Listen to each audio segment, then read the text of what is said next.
Salut, c'est Rebecca, j'espère que vous avez passé un bon week-end et c'est lundi et comme tous les lundis, je vais répondre à vos questions. Avant de commencer, je vous rappelle que vous pouvez télécharger gratuitement une de mes formations que je vous offre. C'est une formation sur les scènes et elle vous aidera à construire des scènes capables d'entraîner votre lecteur du début à la fin de votre roman. Des scènes utiles, des scènes avec des rebondissements, des scènes dynamiques. En tout cas, de quoi construire tout votre roman et faire une histoire qui puisse plaire à votre lecteur. Allez-y, c'est gratuit, je vous mets le lien dans la description de cette vidéo.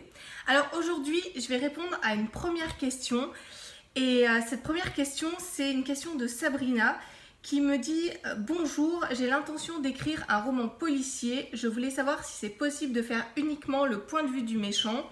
Cela ne sera pas du spoil pour le lecteur, j'ai peur qu'il n'y ait pas de suspense, du coup, je veux connaître votre avis. » Alors c'est tout à fait possible d'adopter le point de vue du méchant dans un roman, j'ai déjà lu des romans comme ça.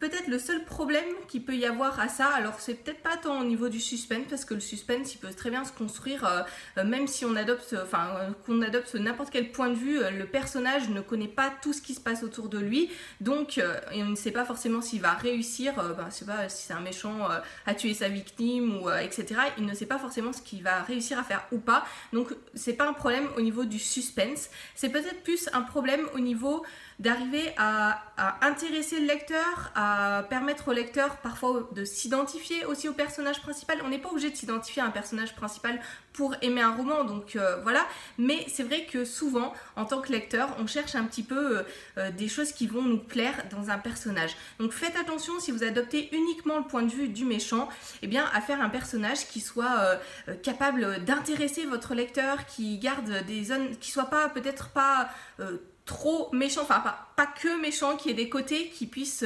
permettre au lecteur de s'intéresser à ce personnage-là et d'avoir envie de le suivre tout au long de votre roman. Faites surtout attention à ça si vous adoptez uniquement le point de vue du méchant. Ce que vous pouvez faire aussi, au lieu d'adopter uniquement le point de vue du méchant, c'est avoir plusieurs personnages principaux et mettre comme ça plusieurs points de vue dans votre roman.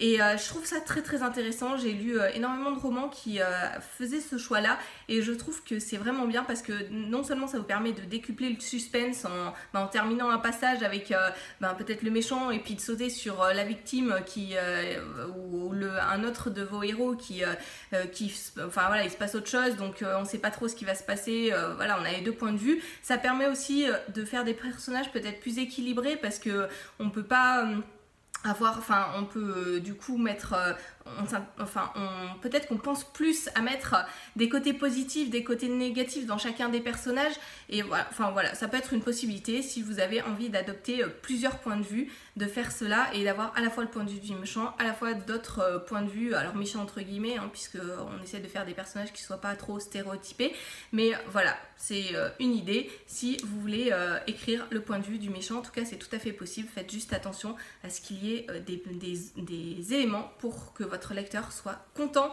avec ce personnage principal, qui soit pas dégoûté au bout de 2 pages en se disant surtout je veux pas voir ce personnage là et continuer avec ce personnage jusqu'au bout du roman.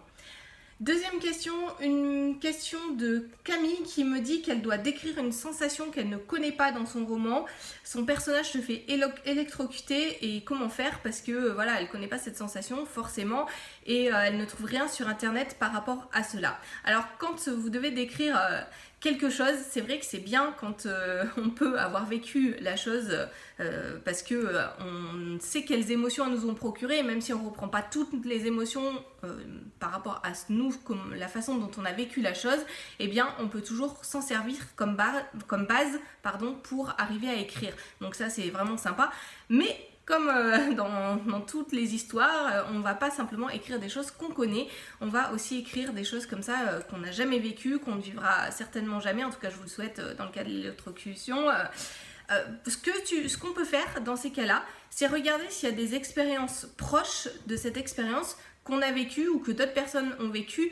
Ça vous est certainement déjà dans ce cas-là précis arrivé de mettre la main sur une clôture électrique. En tout cas moi ça m'est déjà arrivé. Bon quelle sensation est-ce que vous avez eu à ce moment-là et qu'est-ce que vous pouvez réutiliser en décuplant peut-être ces sensations pour utiliser dans votre roman. Et puis si vraiment vous n'avez rien vécu de cette sensation là, s'il n'y a rien du tout qui s'approche dans d'autres expériences que vous pouvez avoir, ben, simplement il va falloir inventer et imaginer de ce qui pourrait bien se passer en essayant d'être le plus réel, le plus vraisemblable possible. Troisième question, une question de Chloé. Elle me dit j'aborde l'écriture d'une histoire sous un angle trop intellectuel, peu d'action, de description, plutôt une sorte de longue introspection. Auriez-vous un conseil pour dépasser cela? Alors je me suis rendu compte moi à un moment donné aussi dans mon style d'écriture quand j'étais plus jeune, que j'écrivais, c'était un petit peu ça, une sorte de longue introspection personnelle. J'écrivais plus pour moi en fait, pour libérer certaines émotions que j'avais à l'intérieur, et du coup en fait j'avais tendance à répéter un petit peu toutes ces mêmes émotions dans mon roman, du coup à être pas assez dynamique pour le lecteur. Et c'est une remarque que m'avait fait celui qui allait devenir mon mari à cette époque-là, quand il avait lu mon roman, m'avait dit mais voilà, alors c'était pas trop intellectuel, moi c'était trop sentimental. Mais c'est à peu près le même problème à mon sens quand on a une écriture qui tombe un peu trop d'un côté.